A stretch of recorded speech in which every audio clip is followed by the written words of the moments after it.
Good evening, everyone. I'm Molly. I'm the Executive Director here at the RAL National Association, and I'm so excited to have you guys here with us tonight. Tonight, I have the Bridgewater Group. I have Brian and Kevin here with me, and they're going to be talking about building and renovating your RAL projects, what kind of things they need from you guys in order to give you budgets, in order to give you a full construction plan, per se.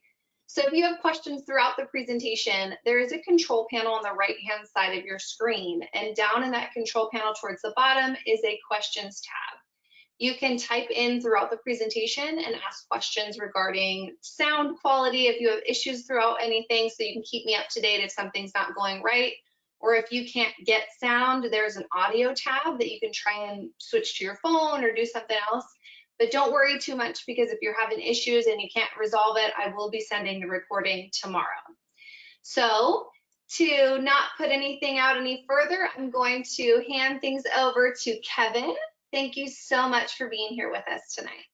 Yeah, absolutely excited. Guys, thank you, Molly, first and foremost. Second off, I want to thank you guys for spending your evenings, afternoons with our presentation. My name is Kevin Lochen. I am the owner and president of Bridgewater General Contracting.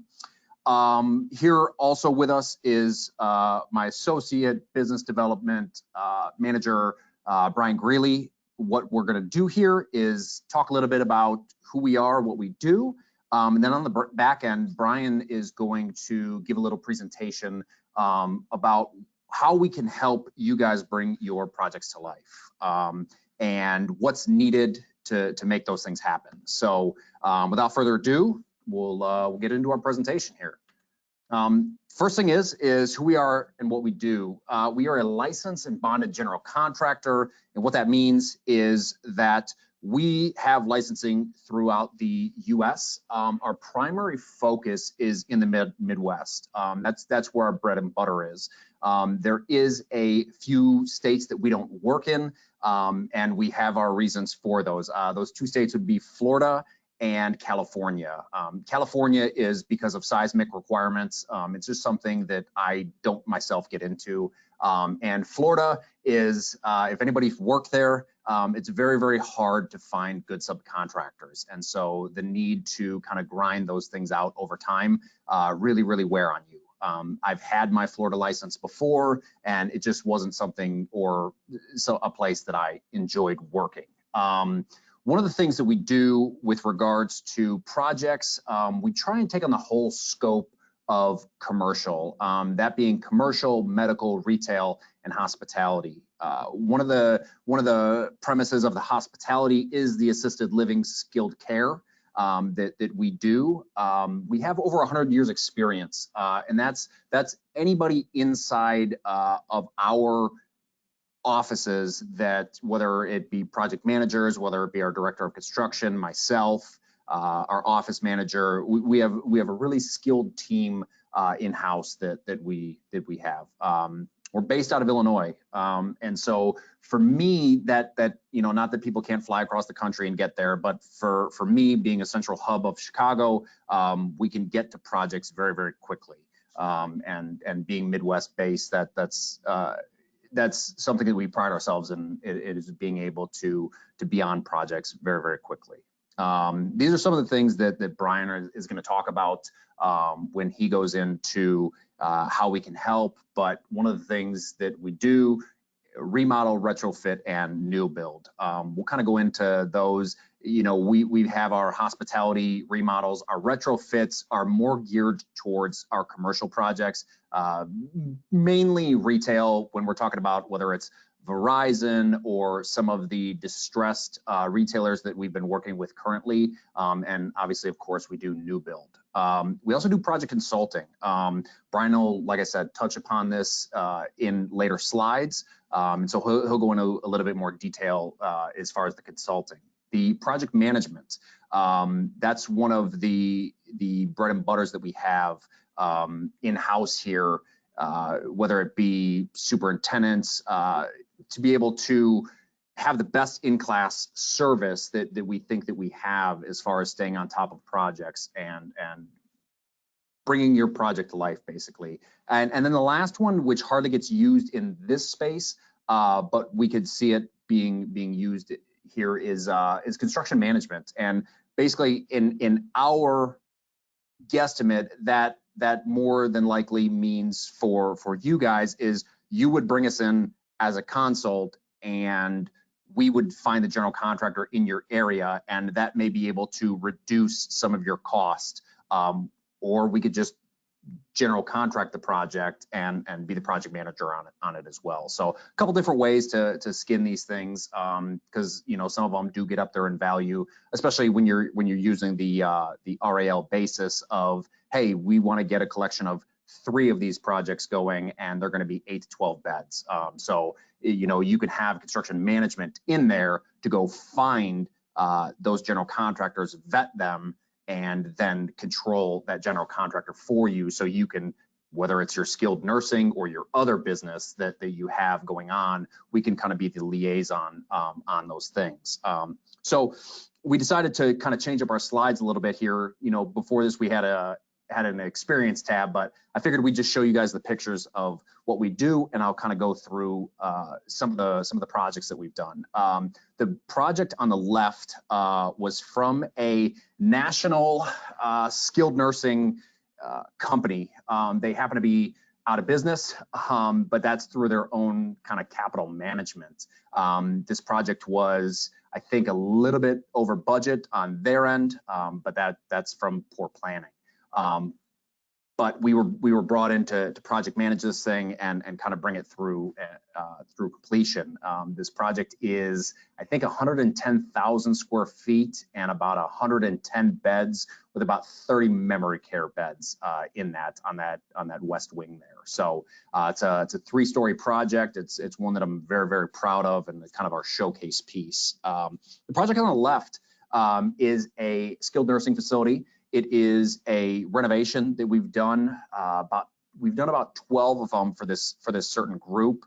If you guys want to private message one of us, Brian and myself, we can kind of tell you guys what group that is for. I don't want to necessarily give it out to everybody, but yeah. So we've got another, I think, 5 or 6 in the wheelhouse that we're going to be doing for this group as well. They have a national presence, but this is retrofits that we've done. I think probably starting in 2019. Then we had obviously the COVID hitch, and then we're finally getting back into these things once we see the vaccine come and roll out.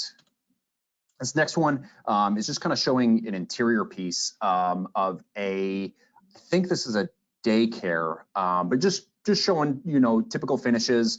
This was a full gut rehab of a school, and then they turned it into a daycare. So I mean, we had shoring and bridging, and we actually had a 10,000 foot expansion on it as well. But just kind of wanted to show some interior details that could look like a lunchroom in an assisted living or something like that. So just kind of give some feasibility. Next thing is this is our Sankosha office that we did. This is kind of a design build that we had done a few years back. Just really popping colors. This is a company out of Japan. They happen to make press and garment machines, which are just these huge heavy voltage machines. But we just kind of wanted to show some of the interiors that we're able to pull off, and just uniqueness to some of these projects. But yeah, so we go through and we're able to help on the assisted living side, but we weren't able to necessarily get pictures of those because of COVID and just kind of where everything landed. So these are kind of some of the finished pictures. But yeah, so that's kind of some of our experience. We have recommendations that we could give everybody as well. And so now I'm gonna toss it off to Brian, and he's gonna talk to you guys about what's needed to help bring your project to life. Hopefully I did us justice with the kind of projects that we're able to bring in-house and manage, and hopefully you guys have questions, but I'm going to toss that off to Brian. Brian, you there? Yes. All right. Hey, good evening, everybody. So yeah, working with Bridgewater. So, some typical things that, I'm going to try to get from you guys as you reach out to us with, varying projects. The main keys are, what are you looking for? do you have a scope and work in mind? Do you have some sort of a budget in mind as far as, what you're trying to attain with this build, whether it's out of the ground, as Kevin alluded to, or if it's just a renovation of an existing space. We've had a couple different people reach out to us with varying projects as far as, all right, I'm interested in this area, what would it be to kind of do this, that, and the other? So we can help with a lot of different assets as far as, what you guys have and what you want. But, the main take back from this whole slide is really just the more information that you have for us, the easier it's going to be for us to get you guys either the budget or the hard estimate that you're looking for to complete your project. So, hey, this falls in my budget. Maybe this doesn't fall in my budget. Other things I look for are, do you have plans? Do you have specifications? What are your expectations for what you're looking to renovate and or construct? So this is important because if we have details on what you're looking for and a valid scope of work, it's going to be easier for us to provide a number for you guys to more or less digest, so you can understand what you're getting into before we shake hands and we move forward, start swinging hammers. So with that being said, the main key for this here is, look, these are things that we want from you guys because this is the best way that we can service you, as because we're builders. That's what we do. Not saying that we don't want people to reach out with that aren't quite ready yet. And Molly will attest to this as well. They have a lot of different tools and resources available for you guys that you can utilize that can kind of get you to the point where, all right, I know I want to do this. This is the area I want to be in. Now I'm ready to start to move forward with finding a space that I like, that can be productive for me, and I can generate a scope of work to come to these guys with. So it's not a be-all, end-all as far as this stuff is concerned. These are just general questions and things that, we need as a company to figure out, okay, this person has this job. They want to do this with that space. Is it feasible? What can we do for them? So we're working with a couple different people right now as we speak. One is in the process of finding an architect. The other has drawings and notes and things to that nature. So at this point, we're digging through those details to provide them the number that they're looking for. Now, the next part of this slide here is budget versus a detail estimate. Now, a budgetary number is, for instance, the one project we're working on down south right now. They have a floor plan, they have an idea, they have a very general understanding of what they want to do. Even with that being said, we have enough to figure out, okay, you're going to be in this range. So that range could be, 250 grand to 300, depending on the specific details. So if that budget fits what you're looking to spend, we can take the next step, which would be getting an architect involved. Why is the architect important? The architect is important because for us to give you guys a hard estimate, we have to have drawings that we could submit for permitting. Now, hard estimates are going to be when we have a set of drawings from an architect, and they'll do their due diligence, they'll survey the space, they will field measure, figure out what in the space is needed that we may not have considered in the budgetary process, since we have limited information. So the next step would be, once they get that down, and also, not to forget local code and compliance. Yep. So those architects will do the nitty-gritty details that will be able to give them the ability to put us out a set of drawings. At that point, we can take those drawings and break down what needs to be done for the space. And then that estimate would be something that we're willing to say, hey, this job, based on those drawings, here's your number. And it's not just going to be one flat lump sum. It's going to be a detailed breakdown by trade. And what I mean by that is each trade has, so from carpentry to demolition to plumbing, electrical, mechanical, you'll have a breakdown not only just by number, but you'll have a detailed scope within each trade. So you can say, okay, I'm in the mechanical trade. I have these 10 line items. Here's my number for that particular trade. So you'll have enough information to sift through to say, okay, this makes sense or this doesn't make sense. Now, we also have the understanding that not everybody has a construction background. So if we get to the point where we're providing a hard estimate to do a project, we're willing to sit down with you guys, and if something doesn't make sense, you know, we can explain it to you to a point where you can understand what we're giving you guys. The last point here, why is the detail estimate where we need to be? Ultimately, that detail estimate and that final set of drawings from an architect is really going to be what we shake hands on. So that's kind of more or less our two pieces of the contract that we need to fulfill. So from the budgetary phase to the hard estimate, we have to break down what we have and also get the fine details in something that we can sign off on and pull permits with. And then I think the next slide will kind of touch on a couple more pieces here, Kevin, if you don't mind. Yep. So again, initial project evaluation. It's figuring out, okay, here's what we got, here's what we want to do.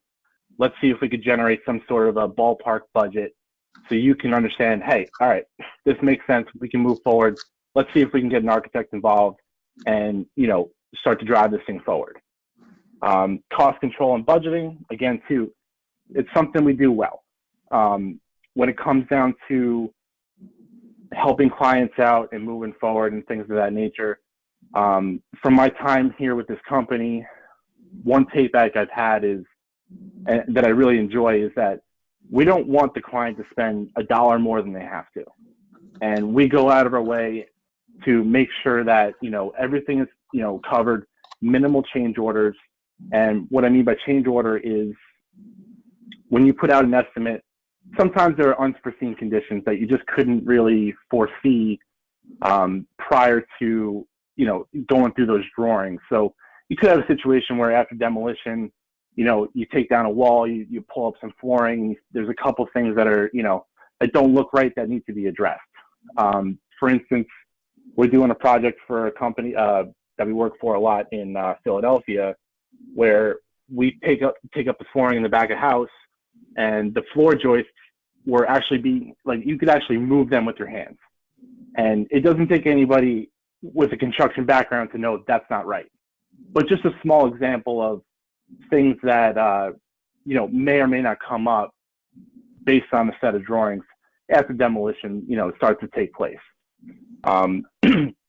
So we do a good job of keeping the cost to, you know, as close as possible to what our original estimate was.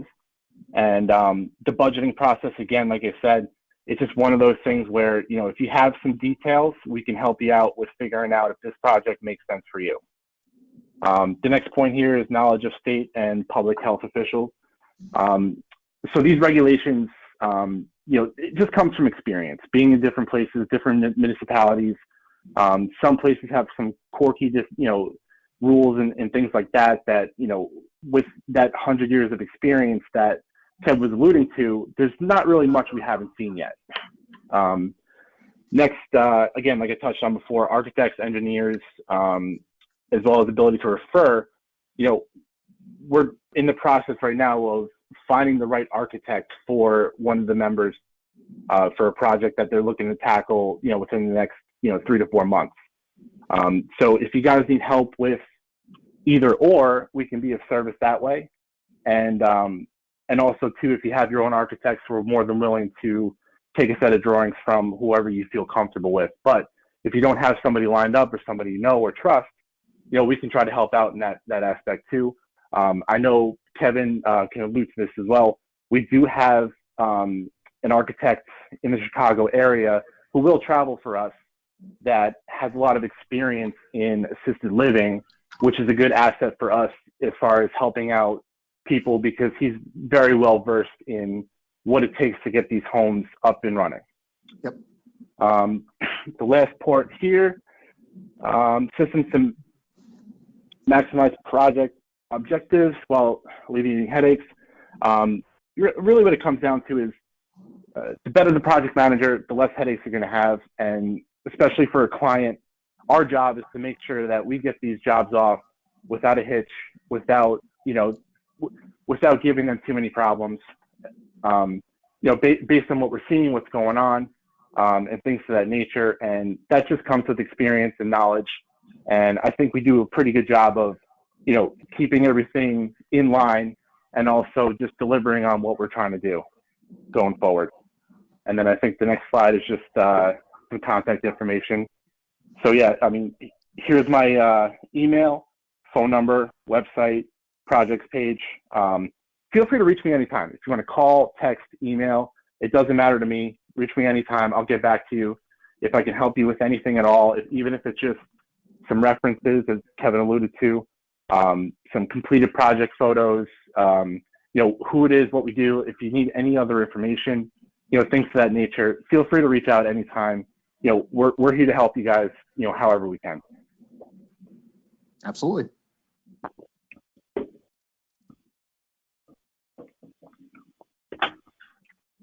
So yeah, I guess at this point, if we have some questions, we can open any questions. Yeah, feel free.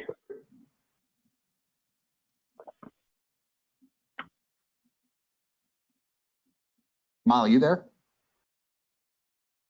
Hello, Kevin. This is Isabel. Molly got kicked off her internet, but I'm here to help. Oh, okay. Right on. All right. How you doing, Isabel? Doing good. We're going to see if we can get Molly back in here, but I'm here to help with whatever you need. Sure. Yeah, we were just trying to see if there was any questions that anybody had. Usually Molly will kind of throw those out to us at the end here. So if anybody Perfect. Abigail wrote in and said, do you guys work with clients in Atlanta, Georgia? Yeah, we've actually had a couple of retail clients reach out to us in Atlanta. And so yeah, we're absolutely open to working there. So yeah, we have the licensing to be able to do that. That's not a problem. Fantastic. And if anybody else has questions right now, feel free to write them into the chat and we'll get them answered here for you. But so far, that's it. Okay. Yeah, not a problem. Yeah, I just got an email from Molly saying that she had her connection, so she was on top. No worries. Okay. Atlanta's a good area for me too. I came from a company that worked nationally, and I kept a pretty big database of not only contacts, but subcontractors alike. It's an area that I'm pretty well versed in as far as who's who and what's what. So that national touch and having that database is always helpful. Yeah, and one of the other things I wanted to drive on too as well, and just completely, this is Kevin, but no, that I had forgotten about, and usually is kind of in one of our pitches, is we also have a carpentry company as well. The carpentry company has about 40 carpenters in it. That's been around since I think 2013. So we go all over the place. Like Brian had alluded to, I've got guys in Philadelphia right now finishing up a couple projects. We've got guys in Michigan right now. So everybody is locally based in Illinois. So a lot of times for us, it's we find guys that like to travel. We get them on certain projects that they're more than capable of doing, and then it's sometimes a way for us to cut costs. Sometimes it's not, right. But we try as much as we can. If not, we'll use the local subs that we grab from each state or county or whatnot. But that's a cost cutting tool that we try and utilize as much as possible. And that company's a little bit bigger in size. Like I said, we build hotels, freight centers, stuff like that. Building a big logistics building, actually right next to our office here currently. But yeah, so that's one of the major pitches that we put in there is that we do self-perform the carpentry as well whenever we can. Love that. We're getting more questions in now. So Caroline's asking, or lots of questions now about, do you work in this city or this state? So Caroline wants to know, are there companies like you in Maryland? I mean, we work in Maryland. We've got the Maryland license. So, you know, I couldn't attest to what somebody else does. I would imagine that there is, but I wouldn't be aware of, you know, the other companies that are specializing in what we do. I know that there's a company out of Colorado, I think, that specializes in something like this, but I think that they also finance the projects as well. But I think that they were connected with RAL. So and maybe Brian had reached out to them at some point as well too. But yeah, I think my best guess would be yes, there is other companies, but you've got to find them. You know, assisted living is a pretty small group. As big as it is, it's still very, very small. But I think that you'll find that in any niche market. Perfect. And then Sandra is asking, is there a general ballpark estimate of cost per square foot for building ground up 10,000 square foot RAL? Oh, Depends on the area, really. yeah. You know, So each market's a little bit different. Like I live in probably one of the most expensive markets, which is here in New York. Yep. So I think it's really just location driven. You know, it could vary a bit depending on where you are and like what kind of labor you can get your hands on. Yeah, so I guess, but yeah. So with regards to that, Bri, it's basically if you look at any cost code book and you know, we deal with like RS means and stuff like that, right? So it's basically where you can build at. So the mean is 1, right? So New York will build at 1.5 times. So New York's multiplier would be 1.5 of any median income area. Where if you go to maybe, and again, I'm not trying to rail on anybody's city, but if I'm looking at Chicago, we probably build at maybe 10%, maybe 15% less than New York. So let's say that New York's building at 1.5 times something. Chicago may build at 1.3 times something, where if you go to like Springfield, Missouri, you know, your drop off is below that 0.1 number. So you're only building at I think 7/10 or 3/4 of what you could build the project for, say in Rockford, Illinois. You know, so it's all regionally based, and so we can definitely give you a quote on it. You know, if that's something that you've got an idea of. But as far as if we were to give you something, it wouldn't be valid. We could say, you know, $120 to $170 a square foot, you know, but it's all regional. And you know, we wouldn't, you know, do you have brick outside? Is it 2 stories? Are you putting an elevator in it? So it's not just a 10,000 square foot building. Obviously we know you've got to have 6 to 8 to 10 bathrooms. So the costs go up. So if you want to email Brian with a few more questions, that could help us kind of dig down a little bit deeper to at least get you started.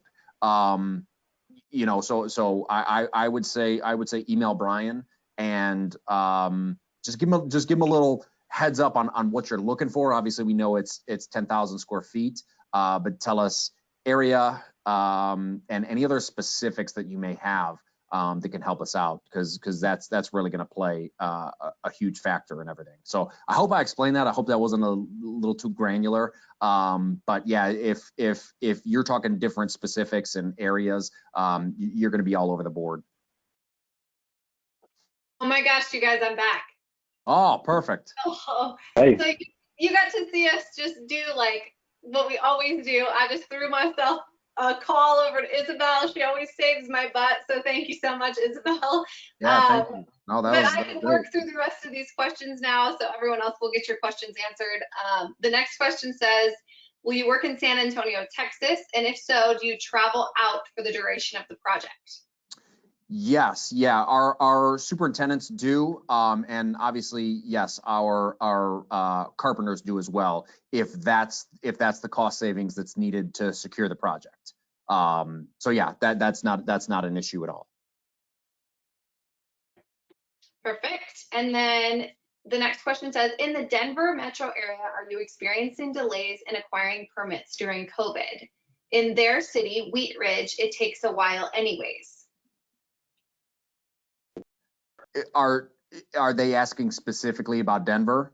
Yeah, like, if you've worked in the area recently, are you experiencing a delay in getting permits? I mean, I've kind of heard that with construction in general in my real estate career. So are you seeing that? Yeah, it's all across the board. Obviously they've got condensed hours. They're still, people are working on and off shifts, meaning that, 3 days these planners go in, the rest of the time they go out. What we're seeing a lot of too is third party inspections as well, to where they're not putting people in harm's way, meaning that they're going onto job sites where obviously there could potentially be COVID. So we're seeing a lot of third parties, and the third parties are being a lot more stringent about interpretation of rules, laws, regulations, and stuff like that, because their licenses are on the line. So that's kind of what we're seeing, and I think that would be kind of the holdup. Most likely, like I said, as well as the plan reviewers, but they also could have gutted. They could have gutted a couple jobs inside of there as well. I know definitely in Chicago, it takes quite a while, and you can't even get a hold of the inspectors. So I would imagine any major metro, that's pretty much what you're looking at is all the same across the board. Okay, and I know I may have missed a couple of questions in my struggle to get back here. So did you already answer a question about Maryland? We did, yes. Okay, perfect. Then I'm going to move forward. Do you have any referrals for the state of Florida since you don't work in that state? We may be able to dig some up. That's actually where my family's from. So I can do some digging. So if anybody wants to reach out to me, mine is just kevin@bridgewatergroup.org. So if that's something that you need, I can definitely try and dig something up for you. One of them, as far as excavators, will be my brother. So he runs an excavation company down there. But yeah, Florida just wasn't for me. So and I think Brian will get a good laugh at that as well. So. Yeah. I mean, it depends on where in Florida too. That's probably, quite honestly, why that person's asking for references out there too, is because they get the game of it. Well, I mean, it depends. If it's in the Miami area, I can definitely help out. Just because I did 4 Joe and the Juice projects down there at the same time. They were all new builds, and I found a couple of good contractors down in the area that were, more reliable than the people I've dealt with in the past. So the South Beach, Miami area, I mean, yeah, that's more or less like, I know some strong people in that area. And also I get Jacksonville too. So, I mean, if you have questions or concerns, like I said, I used to work for a national company along with this one, and I have an extensive list of people. So for the Florida area, I can probably help in those 2 regions because I've done work there before in the past. But if it's not in those 2 areas, I'm not sure if I can personally be of help in that regard. All right. Okay, this is a great question. This says, what are the 3 big things, in quotes, that we need to ask local municipalities when considering a building project? Hard question. Let me kind of think about it. I mean, one of them is, and I think this goes with anything. What we're looking for, and I'm kind of looking to do some of these things for myself as well. So I'll kind of tie myself into that. Is I'm looking at, I don't want to say older religious facilities, but I'm looking at religious facilities that for whatever reason aren't around anymore. Particularly in my area, which is like Woodstock, Illinois, and Arlington Heights, and I don't expect anybody to know where those are. There's quite a few open churches, but they make for really great layouts, actually, just the ones that I've seen, right? And one of the big things is does the city want this? I think that's the biggest thing, because what's going to happen is that if you go into those certain type of buildings, guess what? They get their tax revenue back, right? They can start charging taxes, or they may like it, and if you can kind of tie it into another church, they may be able to kind of work something out where you're able to abate the taxes. I don't know, it's something that I'm looking into, but that's like the big one, is that you have to find out if they want it off the bat. And obviously in some of our developments, just going through, they may not even want apartment buildings in some of these areas, and so that sometimes is a struggle. So I don't know if I'll necessarily be able to come up with 3, but the big one is this something that they want, and is the city going to get behind this? You guys are providing a great service with skilled and assisted living, and so I don't see why one wouldn't, unless you're up against I would say a major brand that happens to have 250 bed facility a mile down the road. They may say, hey, listen, this isn't the spot for you guys. We've already got this covered in our city. So not that you couldn't, but a lot of times getting the green light on that helps with those things. So like I said, I don't know if I'm going to be able to come up with 3, but that should be a good one to start with. Is, hey, is this needed in this area? And Mike, to add on to that question, we are going to be having another webinar coming up. You'll get an invite to it with our attorneys, and they are great at answering those questions. And to add on to what Kevin said, even if a city tells you no, or even if another big box 200 bed facility exists in the area, you can always go back to fair housing, which is what you'll see with our attorneys talk about that a lot, and that the seniors in the area need to be able to have the option. If they don't want to live in a big box facility, they need to be able to have the option to live in a smaller home-like environment. Sure. And so that's something that comes up a lot, and there's always alternative routes. So when you're talking to the municipalities and the cities, a lot of times they're going to tell you no. They're going to say, no, we don't do that. We don't want that in our neighborhoods, whatever it is, just because they don't understand.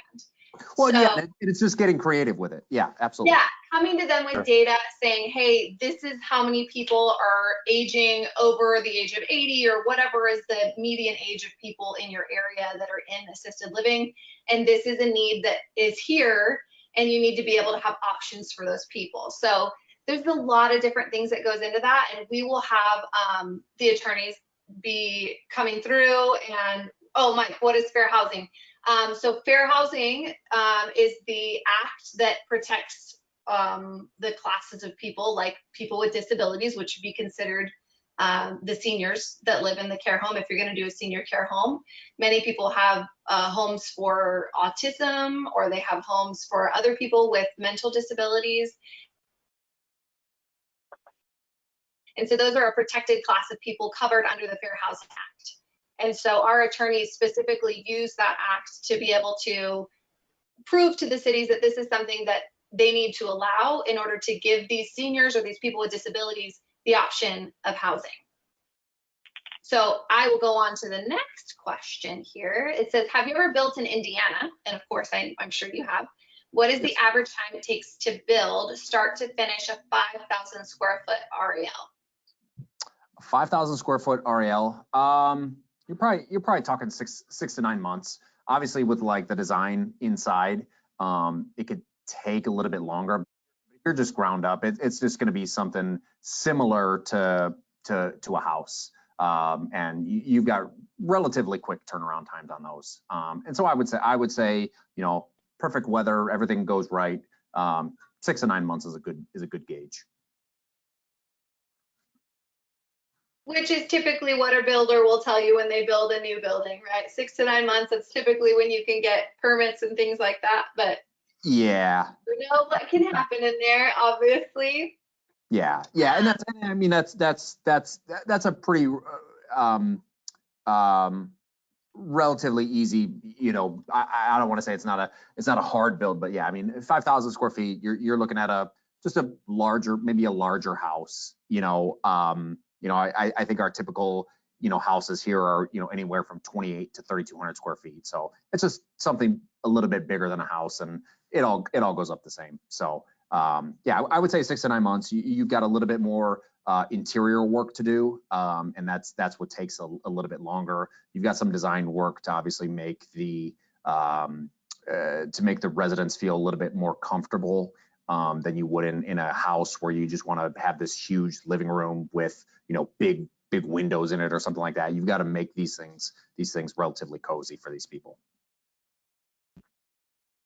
Perfect. Well, it looks like that was our last question to answer tonight. So I appreciate you guys working through my technical difficulties. How long was I gone? Did you guys even know I was gone?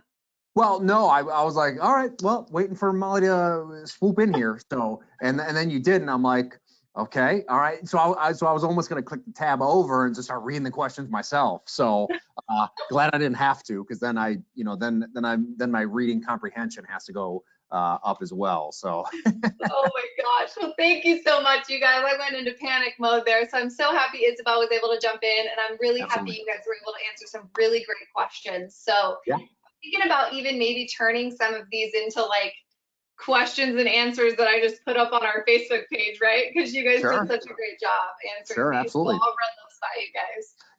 Let us know how we can help. Absolutely. All right, guys. You have a wonderful evening, and I'll talk to you guys soon. Thank you. You too. Take care, Molly. Take care.